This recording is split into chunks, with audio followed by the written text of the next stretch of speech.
Hello everyone, welcome back to Ansarkari. So today we will start with the second type of market structure, which is the oligopoly market. Previously we have covered the perfect competition, and before that also we have covered with the alternative distribution theories and the price determination theory by Marshall and Walras. So under the market competition, this is the second type that today we will discuss about. So, simply stating, oligopoly means competition amongst few. There are very few players. We can say it has to be more than two, but it can be four to five. For example, we can say that today the telecom sector is an example of the oligopoly market. So, there are two types of oligopolies which can operate. One is the pure oligopoly, one is the differentiated oligopoly market. So under the pure, the one and the only thing that matters or differentiates it from the differentiated oligopoly market is that under pure we have the homogeneous goods, and under the differentiated the goods are differentiated. Like for example, if we take the makeup products, there are different brands, or you can take the example of like automobiles, there are different brands for automobiles, so they become the differentiated products. So these are two types. Talking about what are the characteristics of an oligopoly market, so one is there is interdependence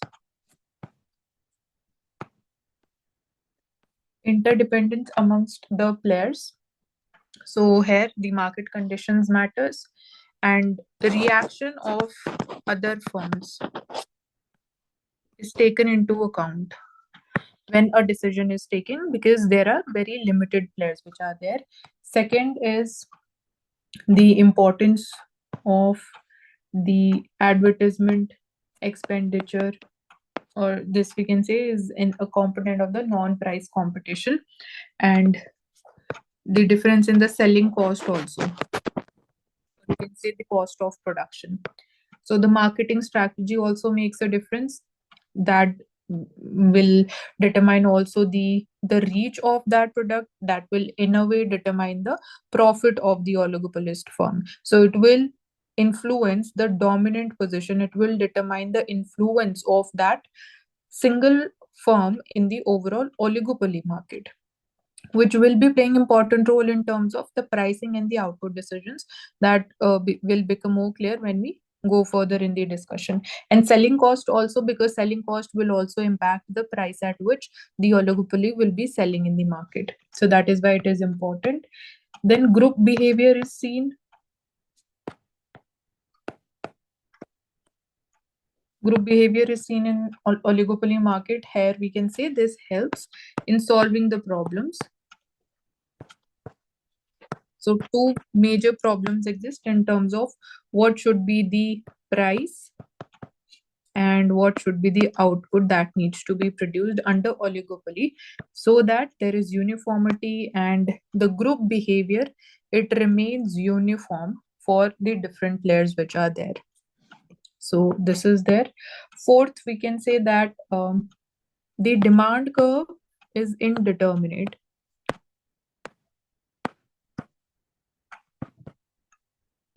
Why we are saying that it is indeterminate?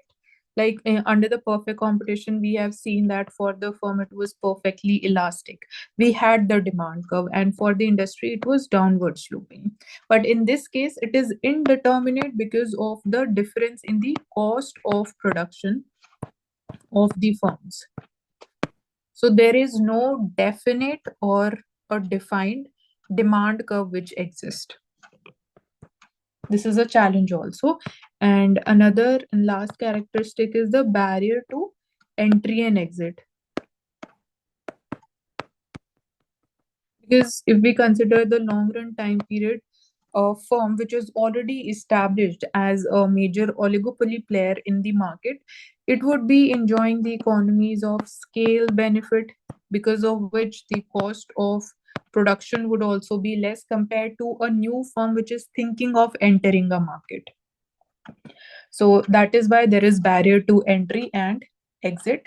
Apart from this, the barrier can be in the form of the available technology or the technology that is needed, which also influences the capital investment that is required, because that was going to be huge because of limited number of players. So their reach, they already enjoy we can say the brand identity, and they have established themselves as a good player with the quality of the product or having a market share in the oligopoly market. So that is why barrier to entry becomes uh, difficult. And then in terms of the legal barriers also, for example, there can be some government restrictions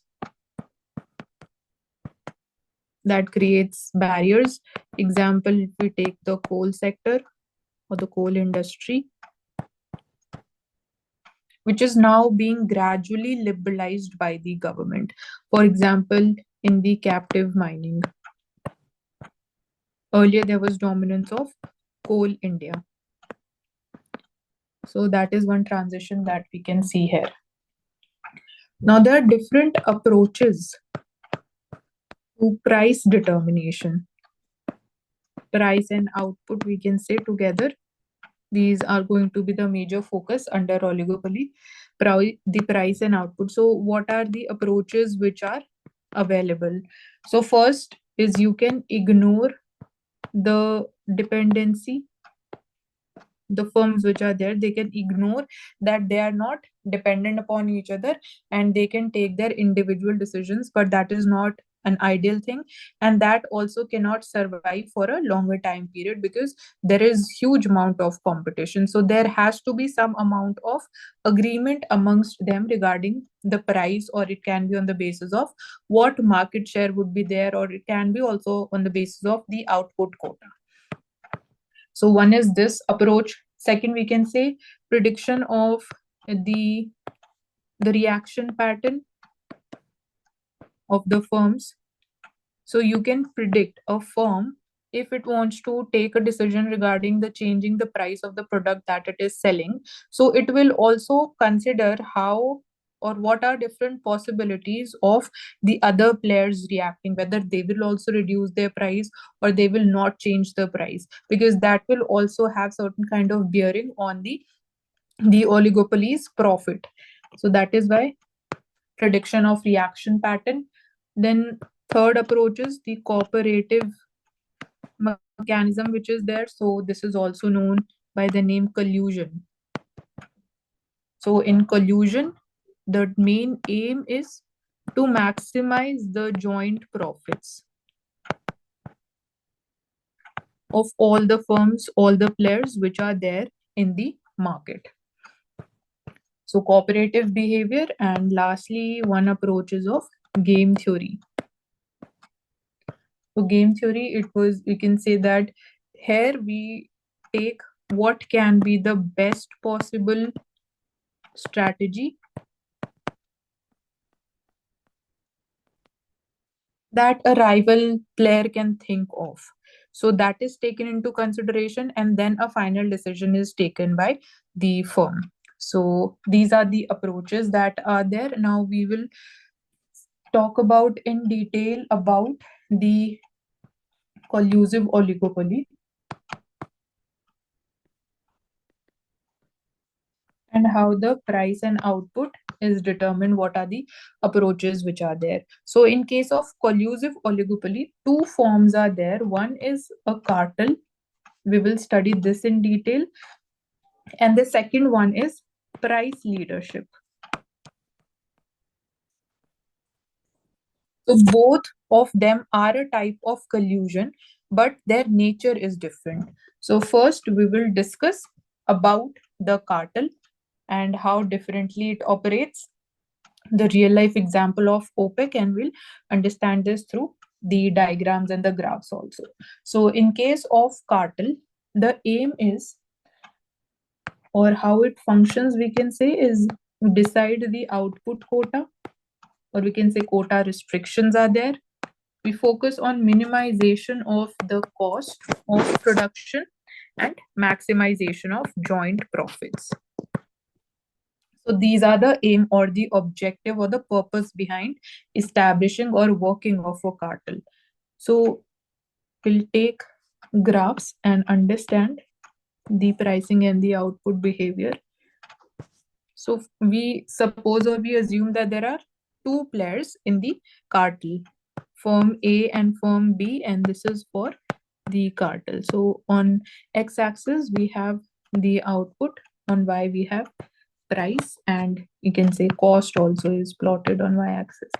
So it remains this way under three conditions. So for example, if this is the price line which is there, in case of cartel we will see the downward sloping demand curve which is there, and corresponding to this is the marginal revenue curve. Upward sloping we have the marginal cost curve. So marginal cost, this is for both the players, MC A plus B.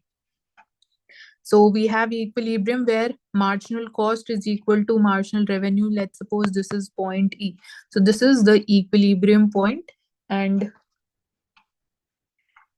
we need to adjust this line that it should intersect at this particular point. So this is the price line in case of the cartel.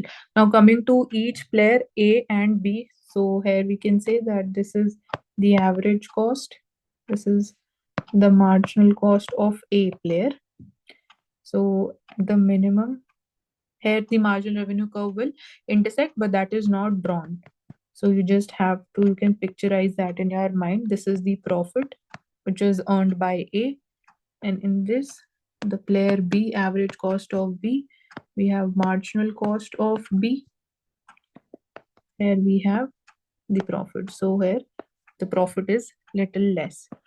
So how it works is, firstly, the firms, they will ensure that marginal cost of all the firms which are there, that needs to be equal for each and every player, and on that basis we are able to determine what is going to be the share of output of both the players here. So MC of the cartel is written as MCA plus marginal cost of the second firm which is there.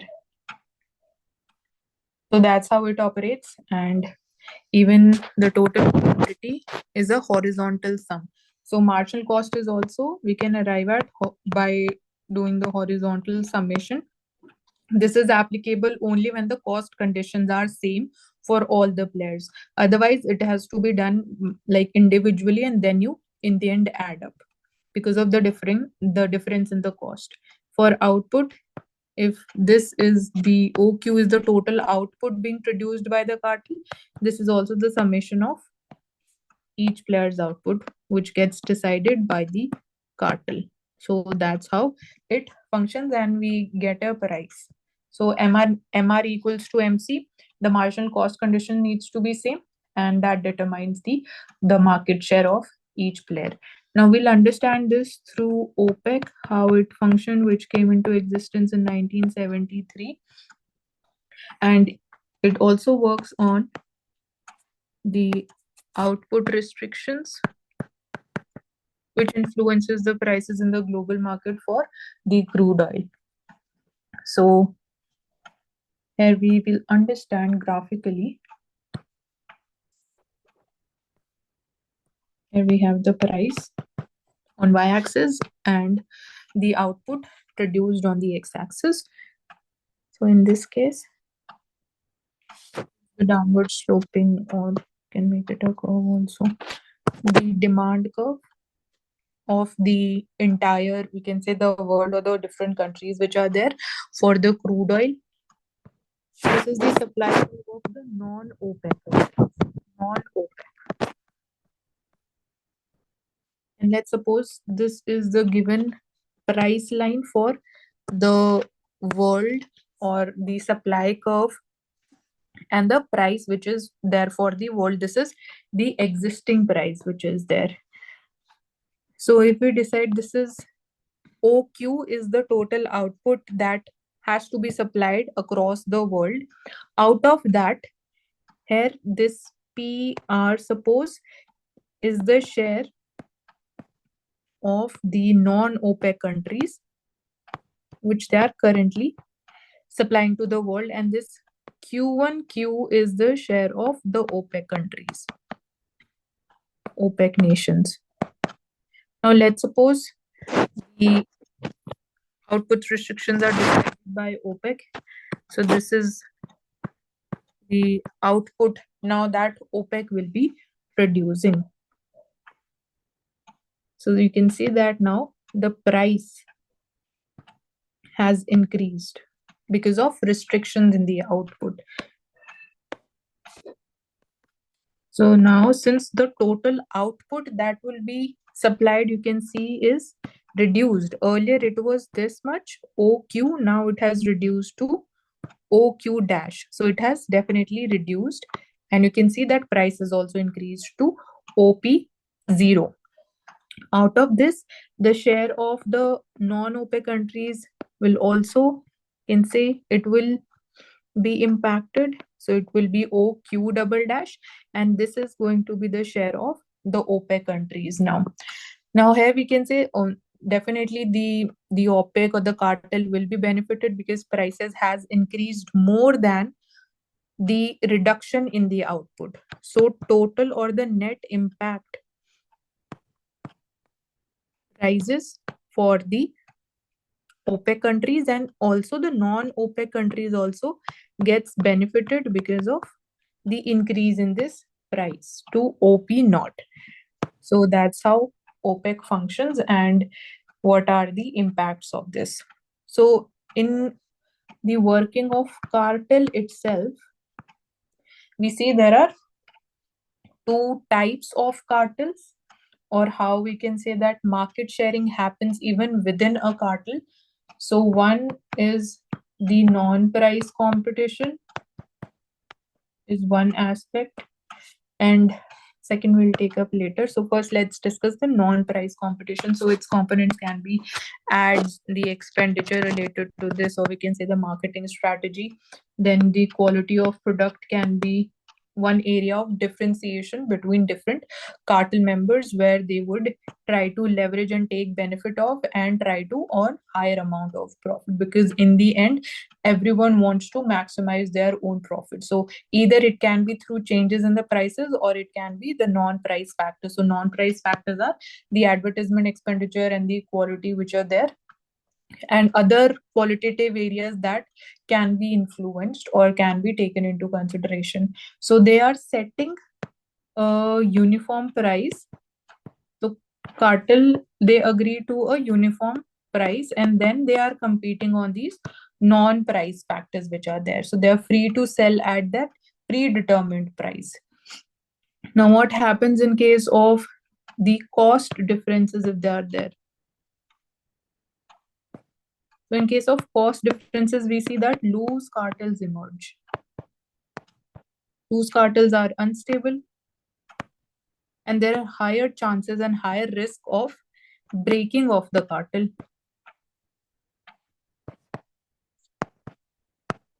Now, how this operates, how it leads to breaking of the cartel. So in this case, you see we got two graphs. One is for the cartel and how the changes are happening. So this is the demand curve, or this is also the average revenue curve, corresponding marginal revenue curve. Upward sloping marginal cost curve is there for both the members in the cartel.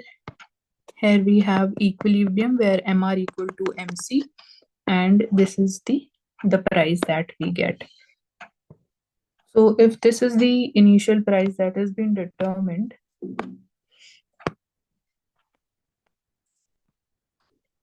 and here this is the rising marginal cost curve.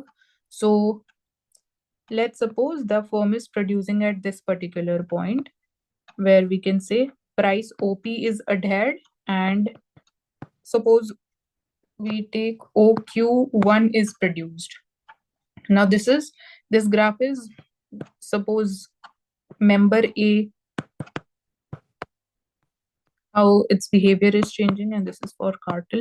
So firm A, if it decides that it wants to sell more, and that too at this OP price itself. So when it sells and decides to sell up till, let's say, OQ2, so the output which was we can say agreed before amongst the cartel members, now that agreement breaks because it has decided or it is selling a higher output, and that would also lead to reduction in the prices in future. So what is the extra or the added advantage to that cartel member firm A when it is selling more? So it will earn this much amount of extra profit when it is selling more. And the question that why it is stopping at this point, let's say R, because if we move beyond this point, you will see that marginal cost of production would be more than the price, so it will enter into losses. That is why it stops at point R, and that's how the cartel breaks. So now when suppose firm A decides to sell more, it will attract customers to earn more of profits, and that's how other members in the cartel will come to know that some changes are happening because they are losing their share in the market. So that's how the cartel breaks, and again the firms, they start to operate individually, and they have to again decide or renegotiate the terms and conditions for the operation of the cartel. But again, also this, the firm A, which is also known as a cheating firm, will gain only in the short run. So it is again unstable in the long run. And here, this is one, this we have discussed the non-price competition and instability of the cartel. The second one is the output quota. Output quota within a cartel is decided. So under this output quota, we say by the members output and the price. And here, this works when we say there is homogeneous goods. Homogeneous goods are there, and let's suppose when the cost differences are there or there are differentiated goods. So in this case, we say that either there would be the bargaining firm which would be at the, we can say, in the leadership position, and that's how the market share would be decided of each and every firm. Or it can happen also on the basis of division of the market on regional basis. So regional division of the markets. So that's also market share can be decided on, output quota is decided under this. So this is, in the beginning, we started with two types of collusion which are there. One is the cartel. This we have taken up what can be different types of questions or the themes under it. Now we will take up the price leadership type of collusive oligopoly. So price leadership.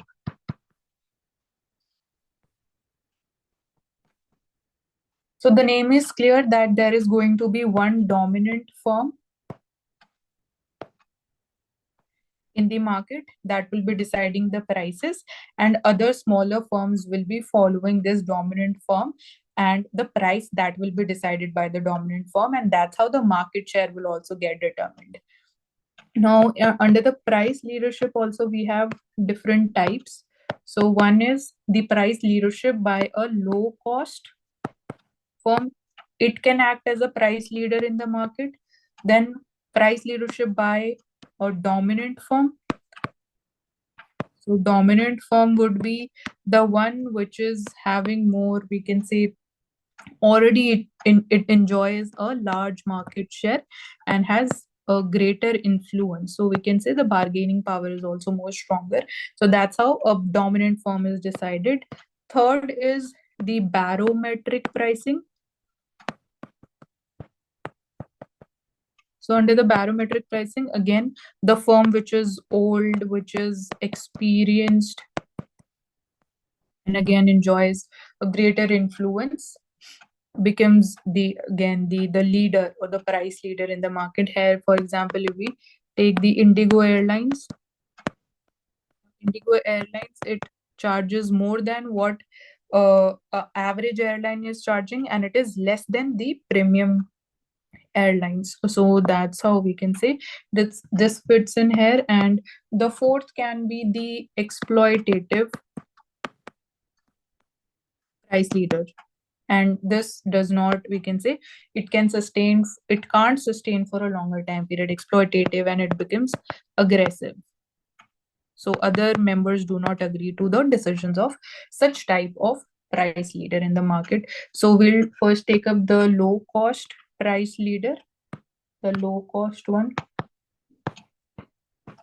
in the market, how it is deciding the prices and why other members agree to that particular price.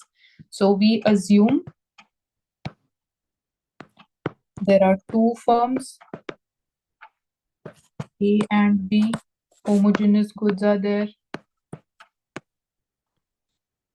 Then we say they have same market share, equal market share, and the cost conditions are also same. So these are the assumptions. Now draw a graph to understand this. Y-axis we have price, x-axis we have the output produced. This is the market demand curve.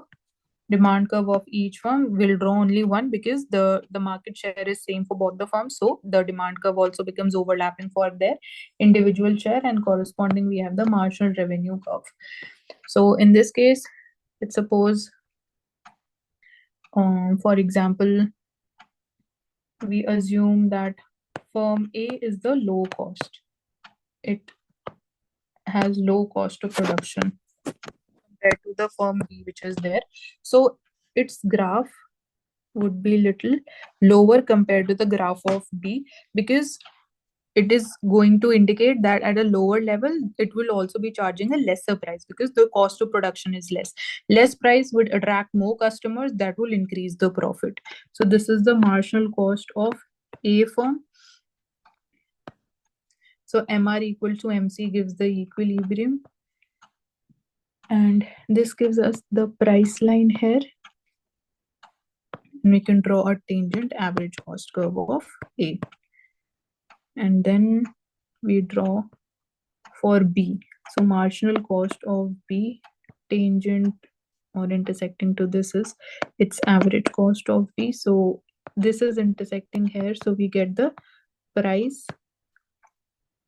for the firm B, which is having a higher cost.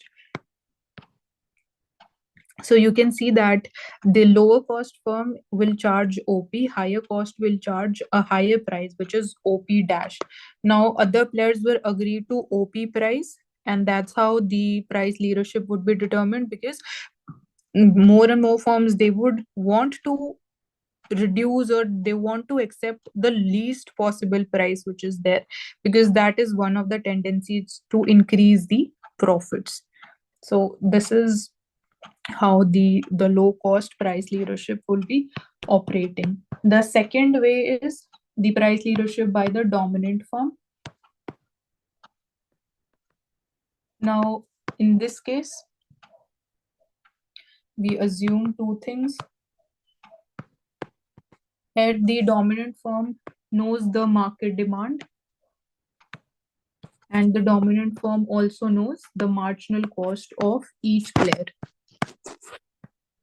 So we can say in a way we are trying to increase the accuracy of the determining the market demand, and that's how the pricing would also be determined by the price leader. So here we will see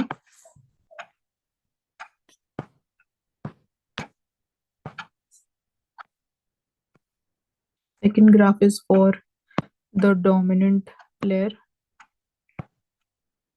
and here it is for the market, how this operates.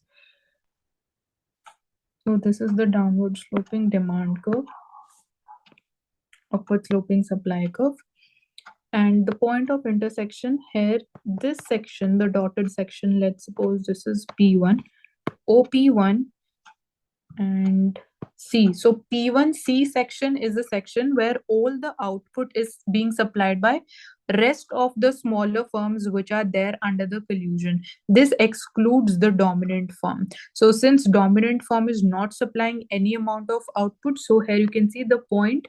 This will be denoting that it is supplying zero output. So that is why its graph will be beginning from this point T on the y-axis.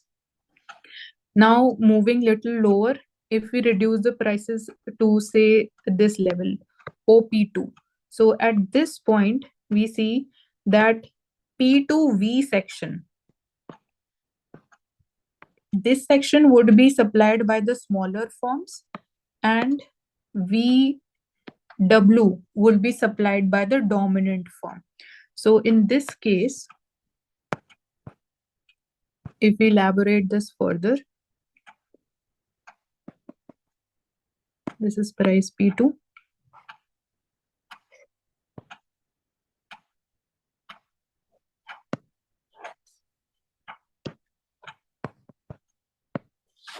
This is the marginal cost curve of the dominant player, and we get this price here on the demand curve.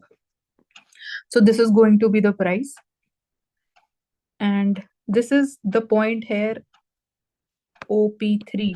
This indicates that entire output would be supplied by the dominant firm. So here the smaller firms are not going to have any kind of market share. Let's suppose the equilibrium exists at point OP. So PB section, it is denoting the supply by the smaller firms. Now, if smaller firms, if they produce less than PB or more than PB, that will also lead to breaking of this collusion. So in order to ensure that the dominant firm is operating and it is also maximizing the profits, the smaller firms also needs to adhere to that decision and the output that they're producing. So BZ section would be supplied by the dominant firm. Here, this is going to be the price P. So that's how we can say the dominant firm will be acting as a price leader. Now, so last section is what can be some of the difficulties in operating of the collusion or the collusive oligopoly. One is the correctness of the data, because we should be knowing about the entire market's data, the marginal cost, and that the cost of other firms, their production cost needs to be very, we can say, close to, or it needs to be similar. Second is the instability of cartel, because the firms who have certain amount of potential of reducing the price, they will think of cutting the price, which the price below the one which has been agreed by the entire cartel or the collusive group which is there. So the moment they reduce the prices, and they will start attracting more of customers away from the other firms, then it will lead to the discovery of the cheating firm which is operating in the market. Then there is also the tendency of competition on the non-price factors. So that also somewhere leads to a kind of differentiating element and determining the profit behavior and the cost conditions. Because in real life, it is very, very difficult or next to impossible that different players would be having same cost conditions. So this also leads to more of, we can say, the need for more accurate and the true data availability in order for a collusive oligopoly to operate. So that is all as far as the simple idea about operating of a collusive oligopoly under the cartel, and secondly under the price leadership is concerned. So thank you so much for joining us here, and stay tuned for further detailed topics and discussions related to them.